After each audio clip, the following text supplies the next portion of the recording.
Hello అండి, ఇవాళ నేను చెక్క గారెలు చేస్తానా. ఏమేమి వేసుకోవాలి, ఎట్లా చేసుకోవాలి అనేది చూపిస్తా, చూడండి.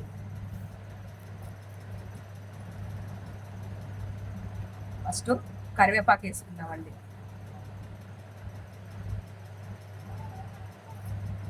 తర్వాత అల్లం వెల్లుల్లి పేస్ట్,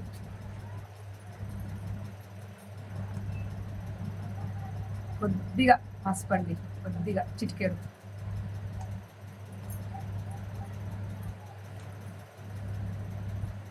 కొద్దిగా నువ్వులండి,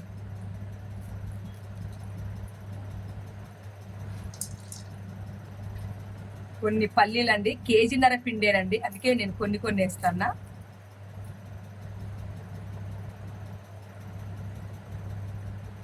శనగపప్పు అండి, కడిగి నానబెట్టుకున్న శనగపప్పు,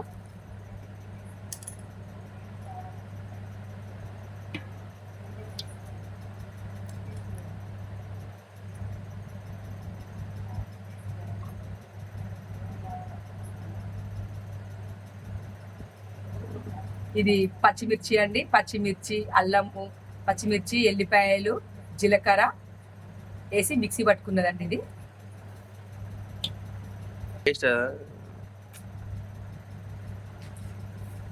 ఉప్పు సరిపడేసుకుందామండి టేస్ట్ తగ్గట్టుగా. ఇప్పుడు పిండి మొత్తం కలుపుకుందామండి. ఈ ఉప్పు, కారము, పప్పు, కరివేపాకు అన్ని కలిసేలాగా మంచిగా పిండిని కలుపుకుందాం.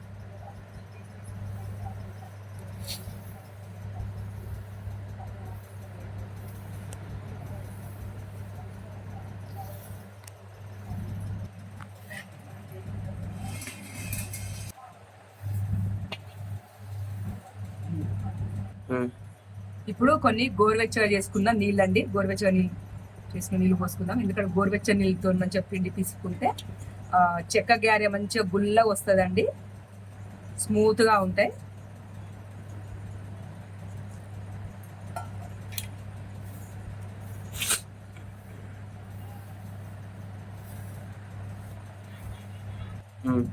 ఇంకొన్ని నీళ్ళు పోసుకుందామండి.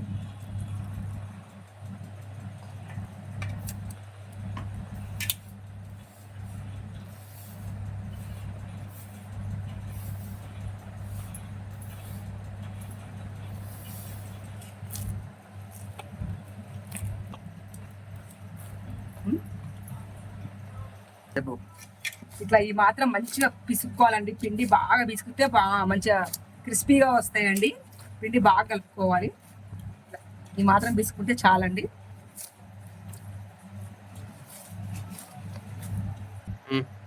పిండి పిసుకుడు రెడీ అయిపోయిందండి. ఇక కడాయి పెట్టుకుందాం. కట్టెల పొయ్యి అయితే అంటించుకుందామండి. ఇప్పుడు కడాయి పెట్టుకుందాము. ఇలా కడాయి పెట్టుకుందాం.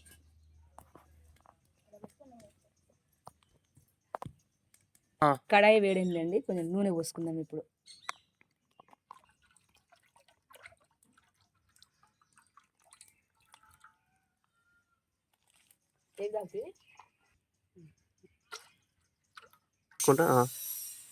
ఇట్లా చేసుకోవాలండి. ఇది కొద్దిగా నూనె రాసుకుందాం.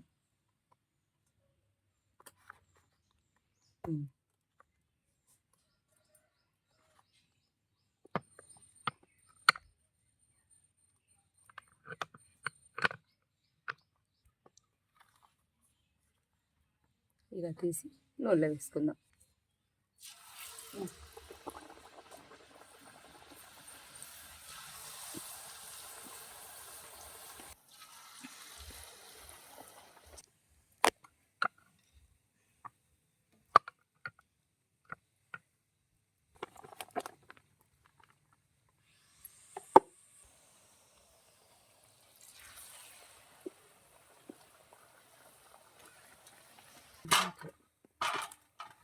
లై